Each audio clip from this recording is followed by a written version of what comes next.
Hello, Roger at Wuthering Heights. We're looking at a couple storm systems. The first one for Thursday into Friday morning looks like it's really going to be really no worries right off the bat. Model consolidation verifications starting to look pretty good and pretty solid. There's one that's going to be basically tracking out to sea, and I'll run the models here very shortly here. Um, Looking at the first a little bit of precipitation kind of working in with the sort of northern part of the system, the northern stream. There's another uh, sort of subtropical jet that delivers a little bit of energy. The two try to consolidate, but it's too late. It's pretty much out to sea. And it goes basically into northern Europe, and I'll show you some model comparisons a little bit later. But this is how the first storm shapes up for basically Thursday. As you can see, run the models. This would be valid roughly about Thursday morning at about 7 o'clock in the morning. We're looking at just a little bit of precipitation that's moved in. However, things try to get together. It looks like it's out to sea, and really doesn't look like a problem for us. It's basically no worries for utilities at this point in time.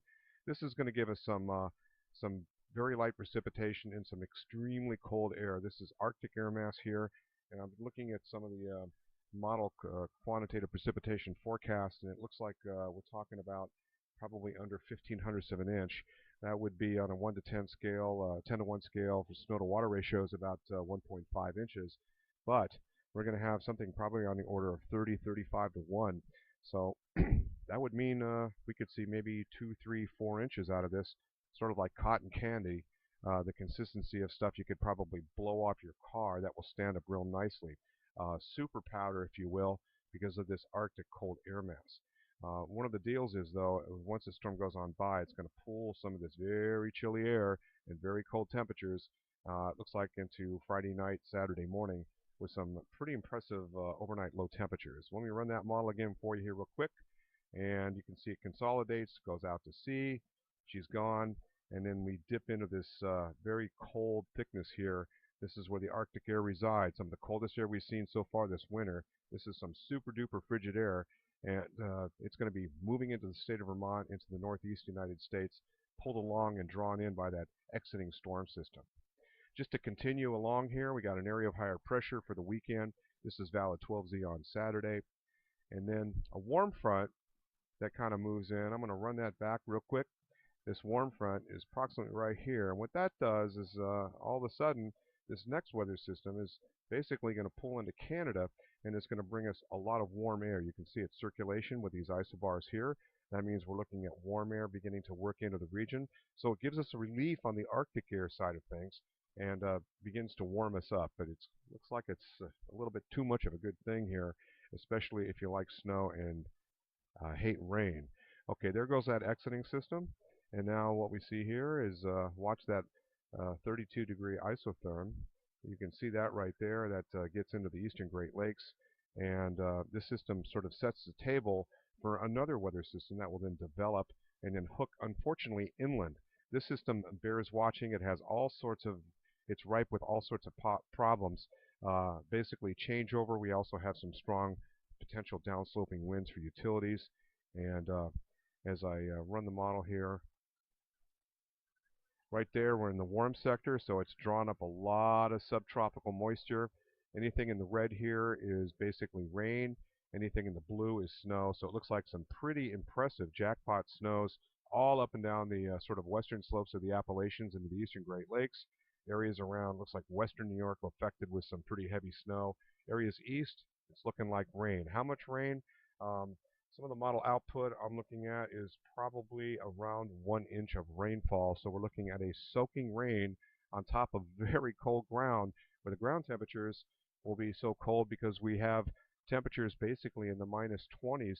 It looks like along about Saturday morning, and then a very quick warm up with the pressure gradient and that warm air rushing right up the eastern seaboard, with this hybrid system being an inland track. Now this system has a lot of uncertainty, so it's not in cement yet, and it could still track a little bit more favorable for snow rather than rain. We'll have to watch that, and I'll show you some of the model diagnostics and comparisons here shortly. But what I would want to show you here is just watch how the nature of this system begins to get itself evolved, and then its track, and you can see that it's very elongated. So um, a lot of rainfall over a portion of basically Monday into Monday night before some colder air circulates on the backside. And once again, we get another shot of pretty extreme Arctic air. As you can see, this is very cold Arctic air. The Great Lakes will have a lot of lake effect snows. And this controlling influence of this large storm system with a northwesterly wind on the backside. But just ahead of it, that's the worry we have here for our local utilities with a little bit of a southeastern downsloping wind. Doesn't look like a big deal at this point in time, but something we're going to have to watch. The model track again could change. I'll show you why. Okay, this is the European model comparison and comparing with the GFS in the last couple of runs. This is the latest 12Z model run on this Tuesday afternoon, and what we're looking at here is a storm system that is going to be developing right here. You'll be able to see the first area of low pressure consolidation off the eastern seaboard as jet stream energy from both northern branch and the polar jet as well as subtropical branch basically gets together and ties in. So what ends up happening is it basically pulls on out to sea. There she goes. And again, we're going to be under the northern sort of fringes and the influence of that. I'm not really expecting any issues with this other than a very dry, very extremely fluffy type snowfall. Now, we'll watch the next set of areas of low pressure that develop in the Tennessee Valley, Kentucky region, west of the Appalachians. And so far, the modeling has been trying to consolidate something here, but you can see for yourself where things have a tendency to become a little bit offset. So let's go back to that real quickly. So here's your model agreement, which is pretty much out of agreement. The Europeans kind of holding the idea of an inland runner, a sort of a lake cutter type system, interior sections of New England. And of course, anything that passes off to the west of us puts us in the warm sector, and it's ripe with problems. A lot of QPF, a lot of precipitation in this weather system, so elongated as it is, and a lifting mechanism with a little bit of front-end wind.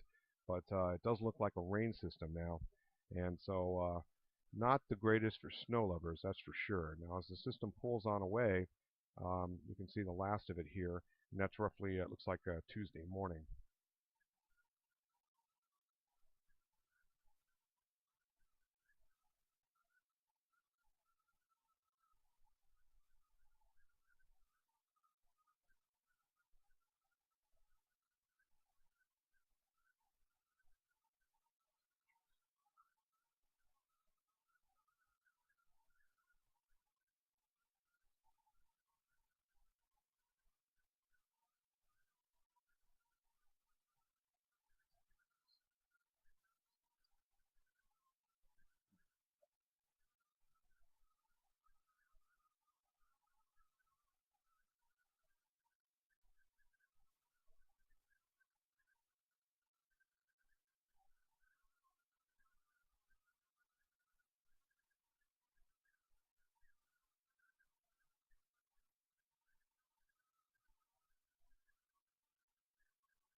And last but not least, I'm looking at snow depth here. So running this European computer model, and these are going to bounce around and change, so it's not set in cement. But you can see roughly for the Thursday storm into Friday morning, we're looking at pretty minimal amounts here. We're talking basically 2 to 4 inches across some parts of the northern sections, a little bit more down to the south. This is not a big storm system. Again, its circulation is relatively broad. The lifting mechanism is spread out over a large area. It's not going to be a very big deal. However, we'll watch the next weather system here as we run into this next storm system that's going to bring us the rain. You can see it's relatively moisture loaded, and we do see, at least in some western sections of the state, especially southern Vermont, as much as potentially 8 inches of snow, probably a changeover to rain. So some relatively heavy snows. It looks like probably Bennington, Rutland, back into the southern part of the Champlain Valley. But really, as things go, doesn't look like it's going to be too good for eastern parts of New England, and maybe even eastern Vermont escaping a whole lot of its snow. Roger Hill, Wuthering Heights Consulting.